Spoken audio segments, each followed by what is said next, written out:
अस्सलाम वालेकुम वरेरा साईं। वालेकुम सलाम। क्या हाल आहे गोराम खान? वडेरा साईं मुंहिंजा हवाला वठो बाबा। ॿियो त ख़ैर आहे न।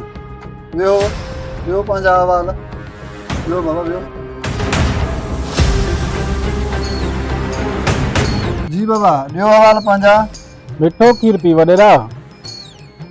हवाल सभु ख़ैर। जी मुंहिंजो भाउ ॾाढो नाजाइज़ हूंदो करे जी मुंहिंजे घर जा रस्ता बि बंदि कयईं। बाबा इहो सभु रन जे चवण ते।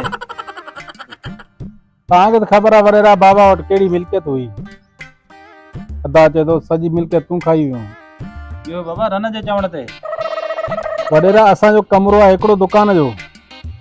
अदा जो मक़सदु इहो आहे त विचों हिकु दीवार कढूं। आहे टोटल 10 फुट जो दुकान। हुन खां दुकान हलंदो बि कोन। मिड़ई मूंसां साड़ थो करे। इहो बाबा सभु रन जे चवण ते।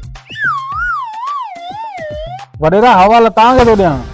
तव्हांजो नौकर बार बार थो चए रन जे चवण ते रन जे चवण ते। हिन कीअं ख़बर पई त अदो मुआर रन जे चवण ते आहे। बाबा ख़ुदि खां पुछींसि। भाऊ ॾे हवाल। भला तोखे कीअं ख़बर पई अदो मुआर रन जे चवण ते आहे। अदा गुस्ताखी माफ़। अदा सिर्फ़ु तुंहिंजो भाउ न, मुंहिंजो बि भाउ मूंसां तक़रीबन 5 साल कावड़े ला, उहो बि रन जे चवण ते। यार इहो गोराम खान मूं वारो नौकर चवे सच थो।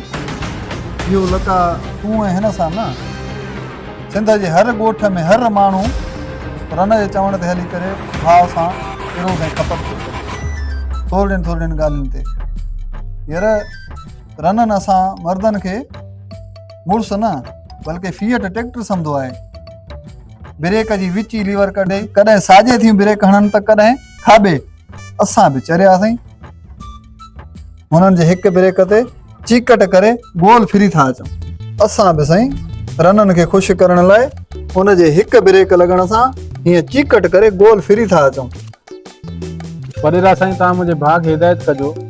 हा बाबा मां ईंदुमि हुनखे सम्झाइण जी कोशिशि कंदुमि। वधीक त भाऊ हिदायत करण वारो रब आहे। रननि खे बि शल हिदायत अलाह ॾे। बाक़ी इहे बि रननि जे चवण ते घर में खपत फेटो कराइनि थियूं। इहो ॿुधाए छॾियांव, जंहिं घर में खपत फेटो विरोध आहे रननि जे चवण ते, उन घर में सदाईं बीमारियूं ऐं परेशानियूं ऐं बेबरकतियूं रहंदियूं आहिनि घरनि में। इहो बि होता रन जे चवण ते। हा रननि जे चवण ते सही चयो। नौकर मोहर सही चयो। अस्सलाम वालेकुम सिद्दीक़। वालेकुम सलाम अदा।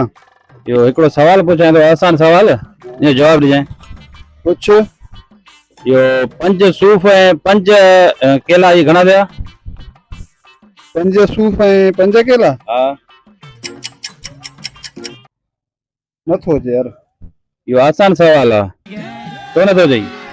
सवाल वाक़ई तव्हांजो आसान आहे, पर असां इहो उस्तादनि जेको आहे न फ्रूटनि जे बारे में सवाल न कया, सब्जी जे बारे में पुछिया, मूंखे कुझु ॾसिया।